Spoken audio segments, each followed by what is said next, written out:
പത്തനംതിട്ട സീരിയലിൻ്റെ ഏറ്റവും പുതിയ വിശേഷങ്ങളാണ് കേട്ടോ പറയുന്നത്. അങ്ങനെ ആദർശ് അനന്തപുരി തറവാടിലേക്ക് തിരികെ എത്തിയിരിക്കുകയാണ് കേട്ടോ. മുത്തശ്ശനും ആദർശും തമ്മിൽ സംസാരിക്കുന്നുണ്ട്. മുത്തശ്ശൻ AN ഗ്രൂപ്പിനെ പറ്റിയൊക്കെ ചോദിക്കുകയാണ് കേട്ടോ ആദർശിനോട്. മോന് AN ജ്വല്ലറിയെ പറ്റി കൂടുതലായിട്ട് എന്തെങ്കിലും അറിയാനായിട്ട് സാധിച്ചുവോ എന്നൊക്കെ ആദർശിനോട് ചോദിക്കുകയാണ്. അവർക്ക് ഗൾഫിൽ ഒരുപാട് ജ്വല്ലറികൾ ഉണ്ടെന്നൊക്കെ അറിയാനായിട്ട് സാധിച്ചിട്ടുണ്ട്. അവർ നമ്മളെ തകർക്കാനായിട്ട് ശ്രമിക്കുകയാണ് മുത്തശ്ശ എന്നൊക്കെ ആദർശ് പറയുകയാണ് കേട്ടോ. മോൻ ഇവിടെ എത്തിയിട്ടുള്ള കാര്യം ഇവിടെ മറ്റു ചിലരൊന്നും ആരും അറിഞ്ഞിട്ടില്ല. അവർക്കൊക്കെ മോൻ വന്നതിൽ ഭയങ്കര വിഷമം തന്നെ ആയിരിക്കും. എന്തായാലും നീ അവരെ എല്ലാവരും കാണുന്നതിനെക്കാട്ടി മുന്നേ നിൻ്റെ ഭാര്യ ഒന്ന് ചെന്ന് കണ്ടേക്ക്, അവർക്ക് സന്തോഷമാവട്ടെ എന്നിങ്ങനെ പറയുകയാണ് കേട്ടോ. അങ്ങനെ ആദർശ് മുറിയിലേക്ക് ചെന്നിട്ട് നയനെ കാണുകയാണ് കേട്ടോ. അങ്ങനെ നയന ആദർശേട്ട എന്നൊക്കെ പറഞ്ഞ് ഒരുപാട് സങ്കടത്തോടെ കെട്ടിപ്പിടിച്ച് കരയൊക്കെ ചെയ്യുന്നുണ്ട്.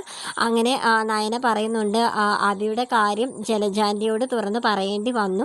അത് പിന്നെ ഒരുപാടിട്ട് ആദർശേട്ടനെ കുറ്റപ്പെടുത്തുന്നത് കണ്ടപ്പോഴത്തേക്കും അമ്മയ്ക്ക്, അതായത് ദേവയാനിക്ക് ഒട്ടും സഹിച്ചില്ല എന്നുള്ള കാര്യം നയന പറയാൻ കേട്ടോ.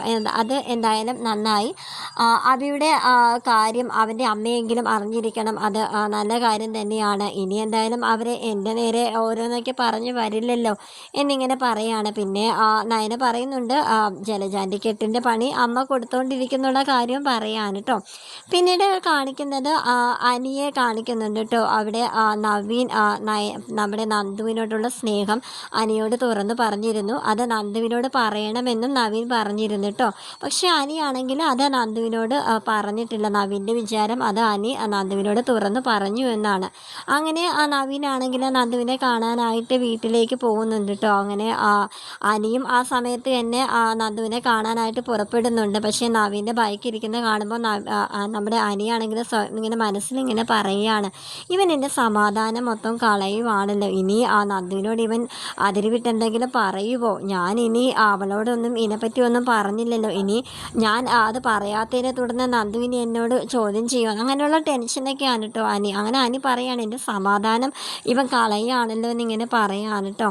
അങ്ങനെ നവീൻ ചെല്ലുമ്പോഴത്തേക്കും അവിടെ നന്ദുവിൻ്റെ അച്ഛനും അമ്മയ്ക്കും ഒക്കെ ഭയങ്കര സന്തോഷമാണ് കേട്ടോ. അങ്ങനെ നവീൻ മോൻ നന്ദുവിൻ്റെ മുറിയിലേക്ക് ചെല്ലും, ഞാൻ എന്തെങ്കിലും കഴിക്കാനൊക്കെ എടുക്കാമെന്നൊക്കെ പറഞ്ഞ് അമ്മ മുറിയിലേക്ക് തള്ളി വിടുന്നുണ്ട്. അങ്ങനെ നവീനും നന്ദുവും കൂടെ സംസാരിച്ചുകൊണ്ടിരിക്കുന്നതായിട്ടാണ് കേട്ടോ കാണിക്കുന്നത്.